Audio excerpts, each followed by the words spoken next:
would like to welcome virtually, unfortunately she couldn't make it to Singapore, Professor Sophie Park from the University of Oxford. Now, Prof. Sophie is a professor of primary care and clinical education in the Nuffield Department of Primary Care, Health Sciences at Oxford, and she is also another member of the Open Strategic Committee. Now, while she has pre-recorded her sharing with us, she will be joining live for the Q&A later. So please, Prof. Sophie. Hello, my name is Sophie. I'm a GP and Professor of Primary Care and Clinical Education at the University of Oxford. Thank you very much for inviting me to join you today. I want to acknowledge Cecily Henry. She is a close colleague and PPI co-applicant on some of the projects that I've done over the years, and unfortunately can't be here today, but has inputted to some of the materials I'm sharing. These are the key areas we will cover together. My own field of expertise is in primary care education and research, so I'll focus on some examples from this field, but lots of what we cover will be relevant more broadly. I would like to spend a couple of minutes thinking with you about why working with PPI and stakeholders matters. As clinicians and scientists, we become immersed in our familiar ways of making sense of the world. We have a tendency to think that these familiar ways are obvious or normal, and we set up systems and organise work to reflect these normalities. This produces significant challenges for understanding why it might be important to involve and work with others during our research and teaching.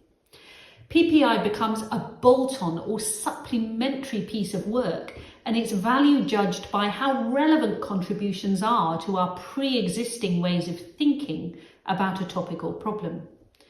Through this lens, PPI are often invited to provide the experiential knowledge, positioning the science as predefined and fixed.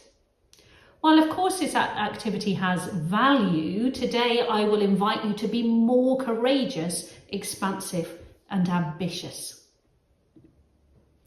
I'm going to share a couple of images where there are multiple perspectives and ways of interpreting or making meaning of an image.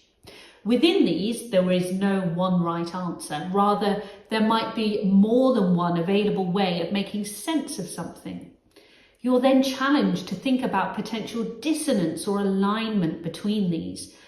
And this challenging and ambiguous space is where exciting and critical thinking can evolve.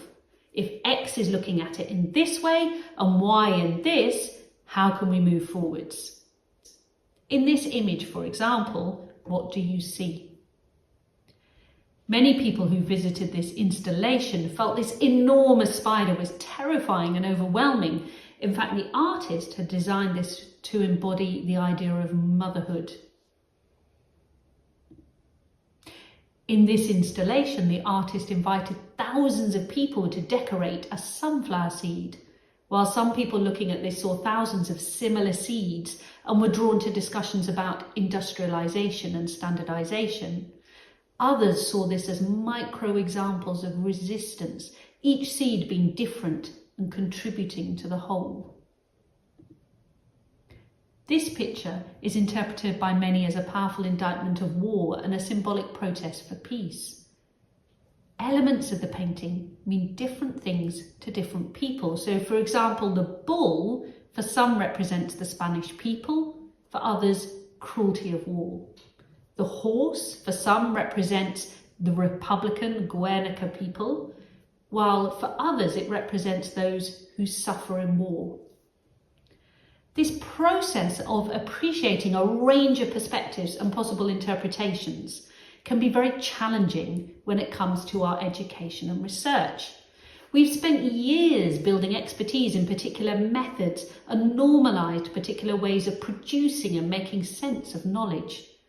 Looking at something from another perspective requires humility and critical thinking to enable us to recognise the limitations of our own familiar approaches and appreciate the value of other perspectives. This can feel overwhelming. How do we cope with different forms of knowledge, different quality, a different purpose? This engagement with ambiguity can feel unsettling. Does this mean that we give value to everything as equal or the same? No. We can, of course, position different knowledge and perspectives as more or less relevant or valuable. But we can do this in a critically reflexive way, making explicit to our audience how this was done and why we position some things as more or less important.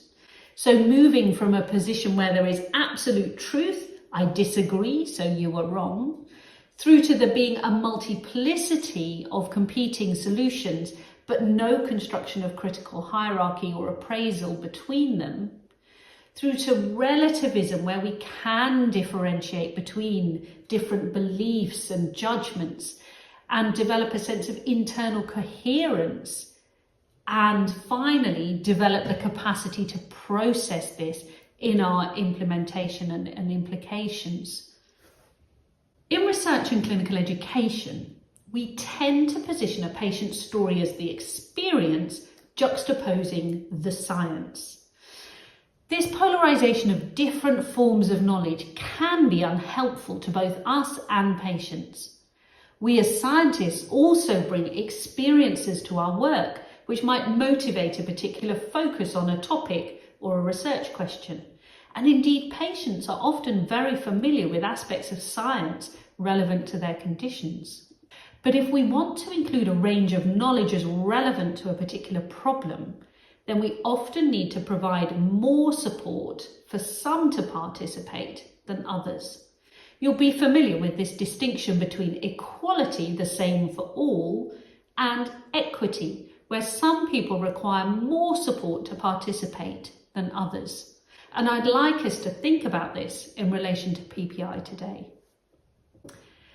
In order to understand a person or patient's perspective and way of seeing, we need to ensure first they are able to participate. Then understand the context from where they are looking and take time to explore what they see, how and why. Why, for example, is someone drawn to take part in PPI activities?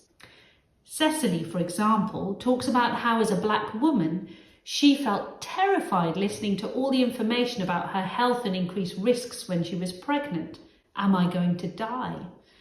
She also had some experiences where she felt very stigmatized, being shouted at and berated while having her daughter a minor surgery. And this created a lot of fear and alienation. Motivated by wanting to make things better for her children, Cecily describes deciding whether to become part of the problem or the solution, and she chose the latter.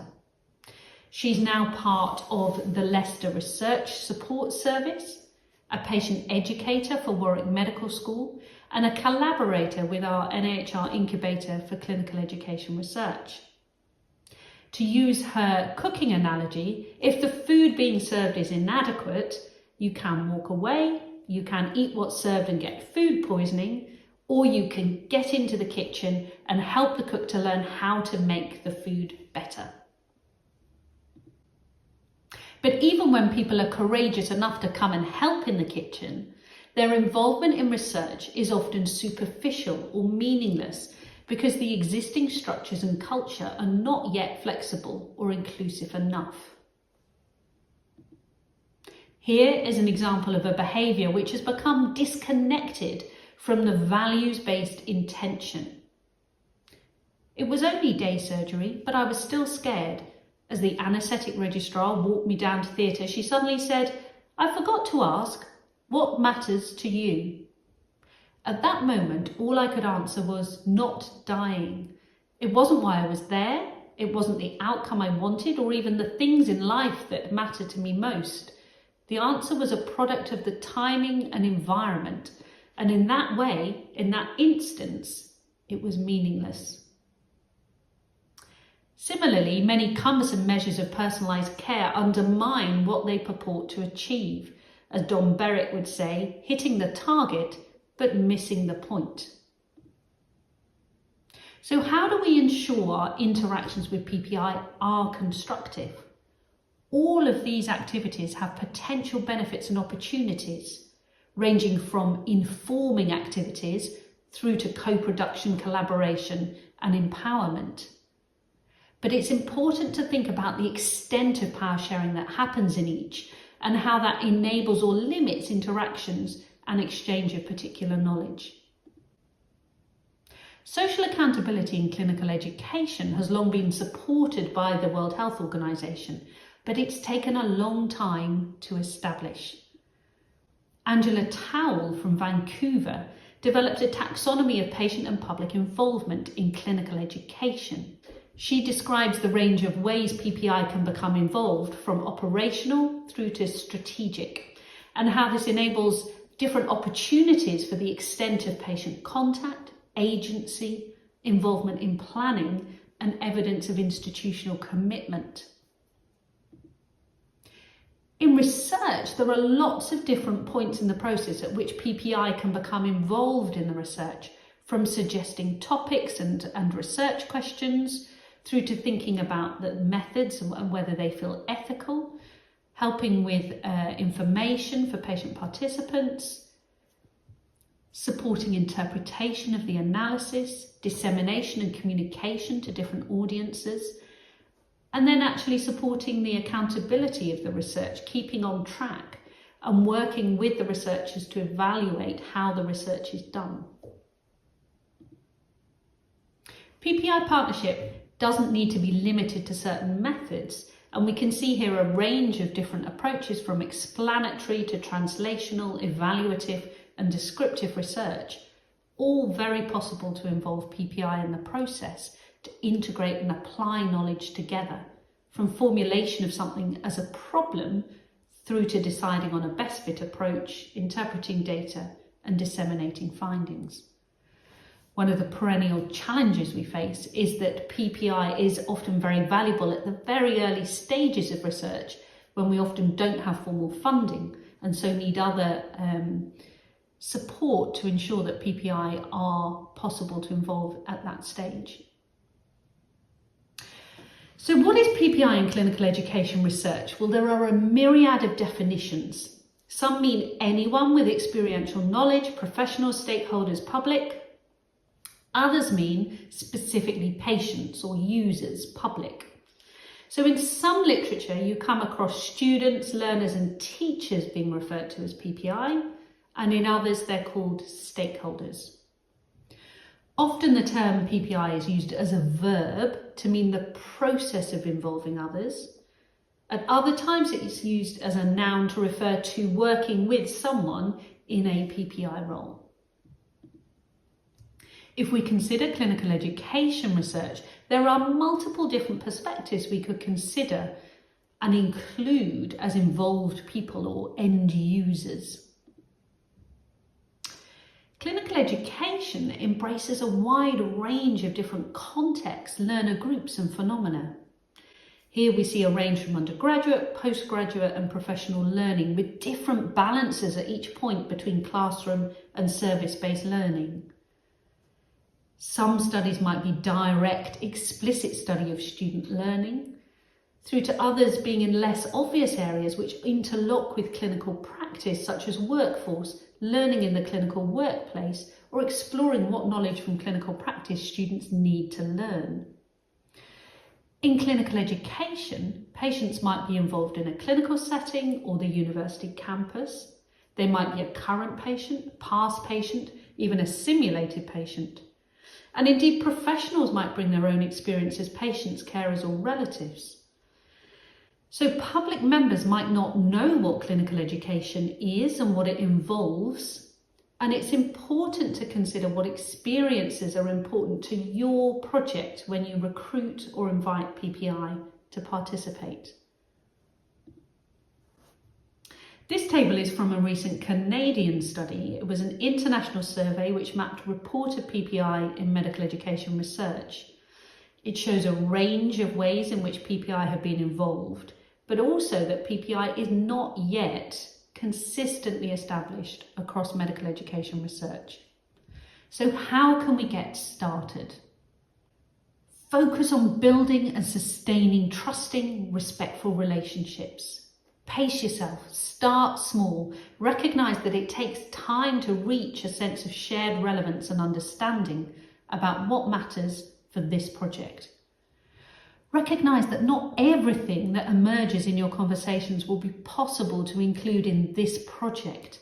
And it's important that your PPI colleagues know that their contributions might be valued, but not possible to involve every time because of inevitable boundaries or limitations. Be realistic and honest about the scope and resources available to support PPI. And don't be afraid to get started early. Build feedback into your regular work for mutual learning and knowledge exchange so you can reflect together on what is or is not working.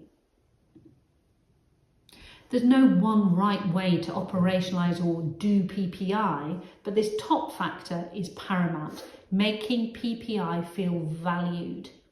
You can demonstrate this in a number of ways, such as regular feedback, clarity about the process of payment, or being clear about what is wanted from your project. We need to make PPI feel included as partners. There is significant emancipatory potential in developing new identities for both academics and PPI, but this can generate fear stepping into the unknown. As an academic, sharing your research and uncertainties about how this process might change it, and for PPI in terms of unknown expectations about the role and knowledge. We need to recruit carefully to balance between the known and unknown needs of the project and team, and it's important to work and learn together, ideally from inception right through to dissemination and co-authorship. And we need to think about this process iteratively again and again to keep fresh, involving new members, developing new expertise within the team. Shifting power imbalances and creating new roles within research is not easy. Moral and social accountability as an imperative for partnership in research is probably the most straightforward element to establish. In valuing knowledge exchange, we're trying to blur the boundaries, and this produces challenges at the boundary interfaces and intersections. So we need to attend to the mechanics underneath the surface to make this work. So for example, how do we pay expenses or salaries navigating across existing work or benefit rules?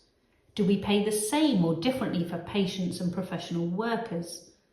What are the expectations and timelines for payment processes?